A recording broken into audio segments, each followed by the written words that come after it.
एक राजा था और वो अपने राज्य का बहुत ही मशहूर राजा था।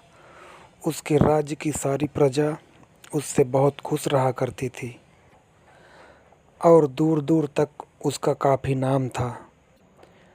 उसी राजा के दरबार में एक बिरजू नाम का उसका सेवक रहा करता था और वो सेवक राजा के खूब मन लगाकर सेवा किया करता था।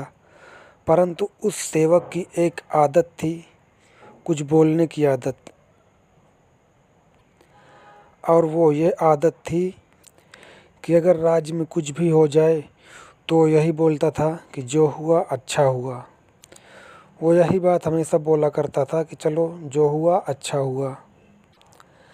राजा को तलवारबाजी का बहुत शौक़ था, तो वो एक दिन सुबह सुबह ही अपने सेनापति के साथ तलवारबाजी की प्रैक्टिस कर रहे थे। राजा का सेनापति भी तलवारबाजी में माहिर था और राजा को भी बहुत अच्छी जानकारी थी तलवारबाजी के बारे में। लेकिन बहुत देर तक तलवारबाजी सीखते सीखते राजा के सेनापति की तलवार राजा के बाईं उंगली में लग जाती है और राजा की बाईं उंगली कट कर गिर जाती है।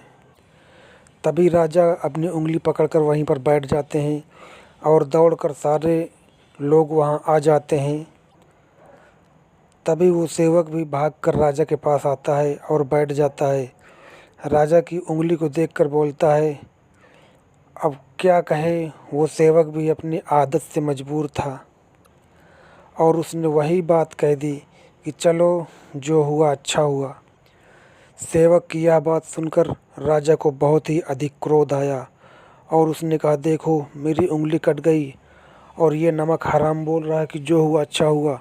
सैनिकों, इसको पकड़कर इसके 50 कोड़े लगाए जाएं। तभी सैनिक लोग उसको पकड़ करके उसके 50 कोड़े लगाते हैं और उसकी खाल उधेड़ देते हैं। और तब राजा बोला, इस नमक हराम को जाकर कारागार में डाल दो। और तब राजा के सेनापति उनको ले जाकर कारागार में डाल देते हैं और राजा अपने दरबार में वैद्य को बुलाते हैं और अपनी उंगली का इलाज चालू करवा लेते हैं। कुछ दिनों के बाद राजा की उंगली ठीक हो जाती है और वो बोलते हैं कि सैनिकों, आज हमारा मन करता है कि हम शिकार खेलने जाएं, तो आप लोग हमारे साथ चलो और शिकार करने चलते हैं जंगल में। अब सारे सैनिकों को लेकर राजा जंगल की ओर घोड़े से निकल पड़ते हैं और शिकार करते करते वो एक बाघ का पीछा करते करते बहुत दूर निकल जाते हैं और अपने सैनिकों से भी बिछड़ जाते हैं। तभी बहुत दूर दौड़ते दौड़ते उनके घोड़ा के एक बाण आकर लगता है और उनका घोड़ा वहीं पर गिर जाता है। और राजा भी जैसे ही ज़मीन पर गिरते हैं तभी चारों तरफ से उनको धनुष और बाण से घेरे हुए कुछ आदिवासी दिखाई देते हैं। अब वो आदिवासी राजा को उठाकर पकड़कर अपने सरदार के पास ले जाते हैं और वहीं बांध देते हैं।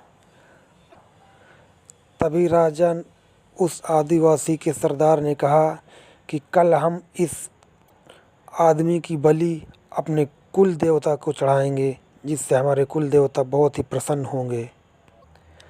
अब रात भर राजा बंद था और बंधा हुआ था, यही सोच रहा था कि कल सुबह मेरी बलि चढ़ाई जाएगी, मैं क्या करूं, कैसे बचूं इनके हाथों से। और जब सुबह होती है तो राजा को पकड़ कर लाया जाता है और उसका सर नीचा करके उसके दोनों हाथ पीछे बांधकर उसे उसकी बलि चढ़ाने का हुक्म भी दे देता है सरदार। और तभी बलि चढ़ाने वाला कसाई आता है।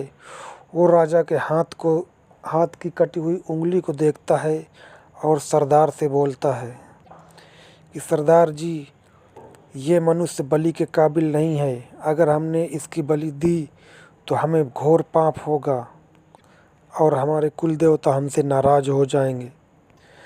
तभी उस कसाई के सरदार ने कहा कि क्या हुआ, हम इसकी बलि क्यों नहीं दे सकते और हमारे कुल देवता क्यों नाराज़ हो जाएंगे। तभी उस कसाई ने कहा कि जैसा कि हमारे कबीले का नियम है कि बलि हम किसी स्वस्थ और अच्छे इंसान के ही चढ़ाएंगे, तभी हमारे कुल देवता प्रसन्न होंगे। लेकिन ये मनुष्य तो अपंग है, इसकी बाईं हाथ की एक उंगली नहीं है, कटी हुई है। तभी उसके सरदार ने कहा कि अरे ये तो अनर्थ होने वाला था, छोड़ दो इस मनुष्य को और चलो किसी स्वस्थ मनुष्य की तलाश करो, ताकि हम उसकी बलि देकर अपने कुल देवता को प्रसन्न कर सकें। और उन कबीले के आदिवासियों ने राजा को ले जाकर जंगल में ही छोड़ दिया। अब राजा जैसे तैसे वहाँ से भागकर अपने राजमहल वापस आए और सबसे पहले उसने अपने सैनिक को बुलाया और कहा कि जाओ उस मेरे सेवक बिरजू को लेकर आओ। अब बिरजू वापस आता है और राजा उसकी बहुत प्रशंसा करते हैं, उसकी बहुत तारीफ़ करते हैं कि आज मैं मौत के मुंह से बाल बाल बच कर आया हूँ। और तभी सेवक बोलता है, क्या हुआ महाराज? राजा ने उनको जंगल का पूरा हाल बताया। तो सेवक ने कहा कि महाराज, आपने भी जो मेरे साथ किया वो बहुत अच्छा किया। फिर राजा ने कहा कि मैंने तुझे इतने कोड़े बरसाए, तुझको कारागार में डलवा दिया, तो इसमें तेरे साथ अच्छा क्या किया? तभी उसके सेवक ने कहा, महाराज अगर आप मुझे कारागार में न डलवा कर जाते तो मैं भी आपके साथ वहीं रहता, और अगर आपके साथ रहता तो आपकी उंगली तो कटी हुई थी, आपको छोड़ देते, लेकिन बलि का बकरा मैं बन जाता। तभी राजा उसकी बातों को सुनकर हंसने लगते हैं और उसको बहुत सारा इनाम हीरे मोती देते हैं और उसको उसके घर भेज देते हैं कुछ दिन की छुट्टी देकर। तो दोस्तों, अगर हमारी ये स्टोरी आपको पसंद आई है तो प्लीज़ हमारे चैनल को सब्सक्राइब ज़रूर करें और साथ में बेल आइकन ज़रूर दबाएं, ताकि हमारे आने वाले सभी लेटेस्ट वीडियोज़ के नोटिफिकेशन आप लोगों तक पहुंचते रहें। सो गाइज़, आज के लिए इतना ही। मिलेंगे आपसे फिर एक न्यू स्टोरी में। तब तक के लिए राम राम।